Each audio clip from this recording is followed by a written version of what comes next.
Yeah, well, he's been building a brick-and-mortar coffee shop up in Palm Beach County this offseason. Nick Fortes is joining us. Can we get to the bottom of this, please? I saw your Instagram. You're a coffee man. Yeah. Are we building the shop? You got your own brand? Is this a joke? What are we doing here? It's I mean, it was kind of like a semi-joke, but not a joke, because it definitely is a goal for the future. One day, I would love to open up a coffee shop, but it is currently not in the works, but it is a goal in mind. And my girlfriend got me the cups as a gift and thought it was a good idea. So I just kind of wanted to put the teaser out there to see what the reaction would be. I saw that, and the more I started thinking about it, it's such an awesome, like, rich person thing to just have a nice coffee shop. Yep. Have some business. It's more high end. Yeah, for sure. People don't like a bad cup of coffie. So Is this a drip coffee? This ain't coming out of a Keurig. No. You're gonna crush the beans right in front of these people? Yeah. It's a part of the experience. People, Correct. they like to be a part of it. So if they watch the beans being crushed, they're like, oh yeah, it's fresh coffee. Then they're fine with a $7 cup of coffee. Yeah. And the business. I buy them. So where's your go-to coffee during the season? there's a really good coffee shop in North Jupiter Tequesta called Perk Coffee Shop. Really? It was it's a really, really good spot, and it's so good that they're expanding now. They're making the place bigger. Interesting. How you doing, Nick? How's the off season? Good. I'm doing great. Yeah. Ready for another round? Yeah, ready for another round. Another 162. Well, I hope so. And somebody told you this off season you might have a future in broadcasting? Yes. I told you, handsome, you speak well, catcher, you see the whole field. Can fluctuate the voice. Right. Yep. You can go deeper and get. Yep. What do you think?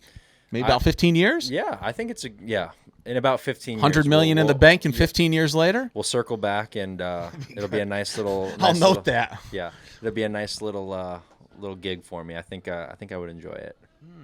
How's your off season going? Let's get into some baseball. Yeah, it's going good. It's a lot of the same.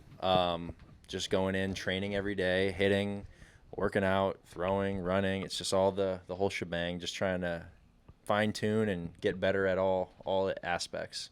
What'd you like? What you didn't like about your individual year last year? I liked that the guys that I caught most frequently had career years.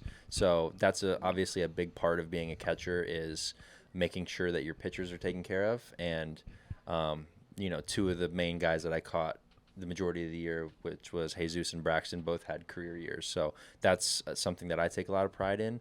And then things to get better, obviously, I think just staying a little more consistent offensively, but that just comes with time and maturation and, just learning myself more as a hitter. You missed out on a positive. Can I tell you? Yeah, please. Your defense. Defense. You had an unbelievable. What were you, top 5, or you might have been the leader? You were the best in the league at blocking. In blocking, how did that come about this year? Blocking to me is not so much technique as it is just like a mindset, like just not being afraid and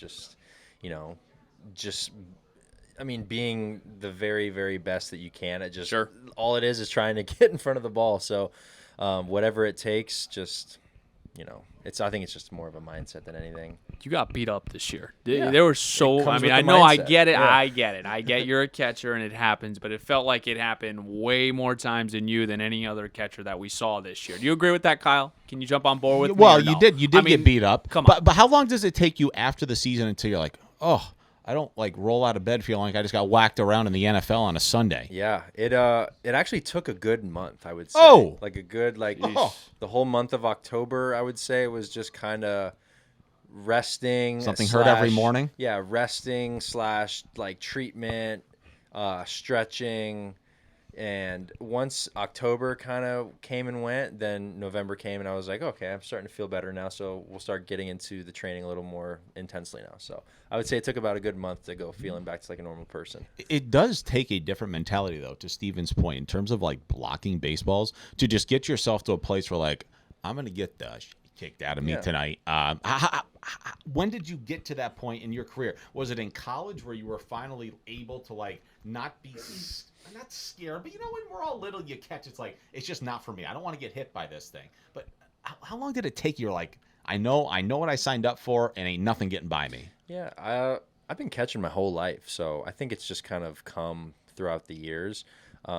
But I think last year was a big stepping stone for me, just because I think I just had more opportunities at the highest level possible. And whenever you start having success and doing well defensively at this level, your confidence just kind of starts to compound a little bit. So I think last year was a big stepping stone for me to be able to have the year that I had defensively, just day in and day out. So I think last year was probably the key year for me in that sense. What pumps you up about this year, coming off that 84-win season, got to the playoffs, really proved everyone wrong, but now everyone's going to say that was a fluke and do it again? Yeah, well, what makes me the most confident is, our staff. I think our staff is the best staff that there is. Every guy is on the same page. Every guy is a great human being, and they care about you, and they're going to call you out whenever you're doing something wrong, and they're going to praise you when you're doing something good. So it's very, very good in that sense. And, same thing with the clubhouse. Like, the players hold each other accountable, and we have a lot of great talent coming back, and a lot of new talent as well, and a lot of talent coming up through the minors. So there's a lot to be excited about, and I'm ready to get it going again. Everyone talked about the clubhouse, but for our audience, like, what makes a healthy clubhouse like it was last year? It's honestly just a bunch of guys that have positive attitudes mixed with experience, which is what we had last year. Yep. We had guys that have been around a while, and then just guys that have been around a while that mingle well with guys that are just coming up and making them feel welcome, because sometimes you can get caught in being a veteran and not treating younger guys well, but Sure. we had none of that last year. Like, everybody was so good to each other and supportive, and the veterans and the new guys and the rookies, everybody was just gelling so well, and I think that's why it was such a fun year. I think clubhouses in Major League Baseball always are led by the players. Mm-hmm. But we heard a lot about Skip Schumacher's influence. And culture is a word that's a fun word to throw around. It sounds really cute. And, hey, we have great culture. It really seemed last year like this place got to a place where, like, no, that's a real thing. And this thing turned, and everybody's buying in. Mm-hmm. Is that fair to say? Yes. And I think it comes with the accountability part that I talked about. And he is going to praise you whenever you do something well, and he is going to be more of a friend to you whenever things are going well. But if you're doing something that you're not supposed to be doing, or that's not for the benefit of the team, he will let you know. He won't just let you walk around and do that kind of stuff. So it's a really good balance of that positive energy and being a friend to you, but also making sure that everyone's doing what they're supposed to be doing for the team, and not letting them just walk around and do whatever they want. It's that fine line, and I think he walks it perfectly. I don't want to dive in too far, but I have two that I'm very curious to ask you. I should ask more guys this, because as fans, we love watching baseball. How stressful is this game at this level? It's very stressful. At times, is it not fun?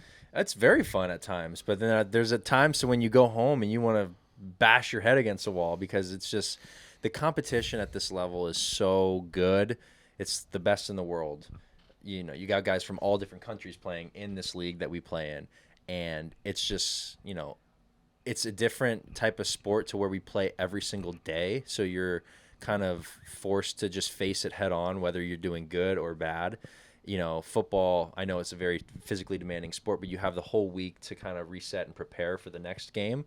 I mean, we do this every single day. So it's kind of comes with different challenges mentally. But it's also, like I said, when things are going well, it's so much fun, because, we got a great clubhouse. We see each other every single day.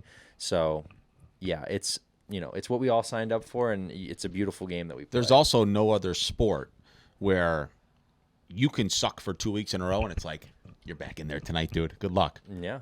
Right? Like, yeah. That's hard, man. Mm-hmm.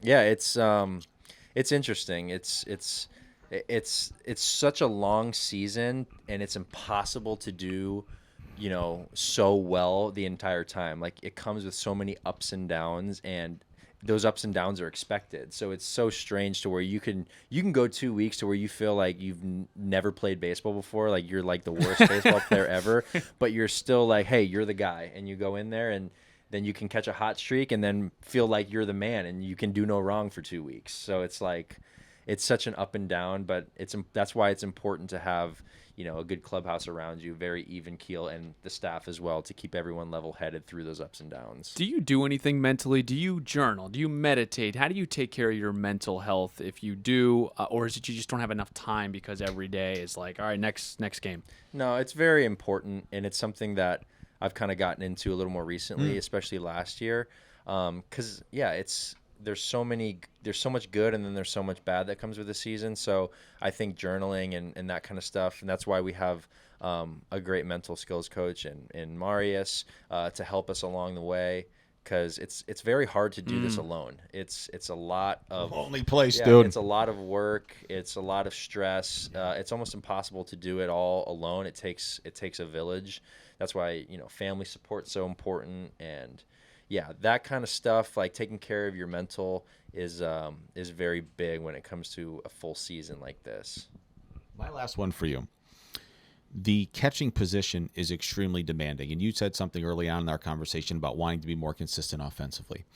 How are you going to do that? Because the one thing that drives me nuts in baseball is when fans demand excellence behind the plate, coupled with a 300 average and 20 bombs and driving in 80. Mm-hmm. Dude, like, and to be totally honest, you do understand where I'm going, more work than like a middle infielder or a third baseman in terms of preparation pregame. That's what this demands. How are you going to get to that more consistency? Because it's hard to do that, dude. Like, how are you going to do that, man? Like, I don't get that. Can you explain that? Yeah. I mean, this off season, it's been a lot of just like trying to hone in the mechanics of it all, because I feel like that stuff should be done during the off season. And I kind of fell into that trap last year where I was thinking so much about mechanics. Really? When that's really not a good thing to be doing in the height of a season. So this off season, I've just been kind of hammering down mechanics. And then once the season rolls around, it's just basically just trust the work that you've done and be the best catcher and the best defender that you can for your pitchers, and then let everything else kind of fall, where it may, and trust the process, trust the work that I've been doing. And yeah, I think the biggest part is just focusing solely on defense and then letting the offense fall where it falls, and just People don't see that. And just trust the work that I've done, because there is so much that goes into it, like you said. And priority number one, especially on this team, and it's been spoken that we care about the catchers taking care of the pitchers. So that's going to be my number one focus. And then all the work that I've done this offseason, I think will translate to better offense for me. Last one for me. Have you decided on a walk-up song?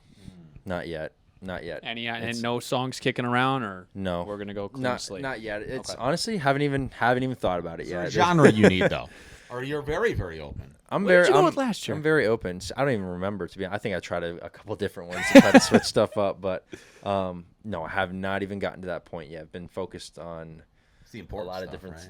Right? Yeah. That's what's important. That's what's going to make or break the year. All right. Well, listen, we'll keep you honest on Marlins Radio. You got to be the best catcher in the league. Hit 300, and we'll do an annual report, Nick, at the beginning of October. We'll sit you down for your year-end exit. How's that sound? Sounds good. We'll have a cup of coffee at Fortado. Which is the new sponsor. Yeah. Perfect.